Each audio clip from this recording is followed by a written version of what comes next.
టాటా కంపెనీలో board room యుద్ధం ఇంకా నడుస్తూనే ఉంది. టాటా సన్స్ చైర్మన్ గా ఉద్వాసనకు గురైన సైరస్ మిస్త్రీపై టాటా గ్రూప్ సంచలన ఆరోపణలు చేసింది. సెలెక్టర్లను తప్పుదోవ పట్టించి మిస్త్రీ రతన్ టాటా వారసుడిగా చైర్మన్ బాధ్యతలు చేపట్టాలని ఆరోపించింది.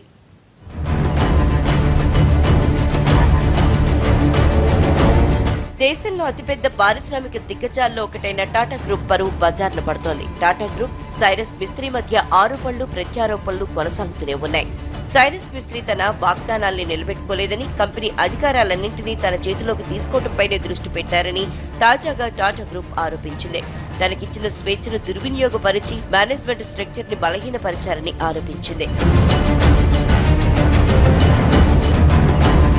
టాటా గ్రూప్ కి చెందిన కీలక లిస్టెడ్ కంపెనీల బోర్డు నుంచి మిస్త్రీని తొలగించేందుకు మరికొన్ని రోజుల్లో వాటాదారుల సమావేశం జరగనుంది. మిస్త్రీపై విశ్వాసం సన్నగిల్లి ఆయనకు ఉద్వాసన పలకటానికి కారణమైన కీలక వాస్తవాలు వెలుగులోకి తెస్తున్నట్లు టాటా సన్స్ తన తాజా లేఖలో తెలిపింది.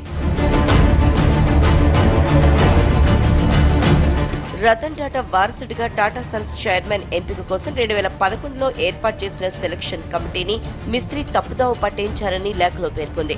టాటా గ్రూప్ గురించి తన ప్రణాళికలపై గొప్పలు చెప్పుకున్నారని, టాటా గ్రూప్ కోసం విస్తారమైన మేనేజ్మెంట్ స్ట్రక్చర్ ని ఏర్పాటు చేస్తానని చెప్పారని ఆరోపించింది.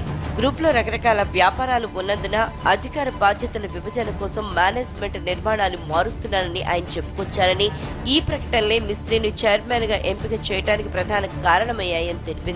కానీ వాస్తవానికి 4 ఏళ్లైనా మేనేజ్మెంట్ స్ట్రక్చర్ విషయంలో ఏ ఒక్క హామీ నిలబెట్టుకోలేదని, కాబట్టి ఇది సెలక్షన్ కమిటీని తప్పుదోవ పట్టించడమేనని టాటా సన్ పేర్కొంది.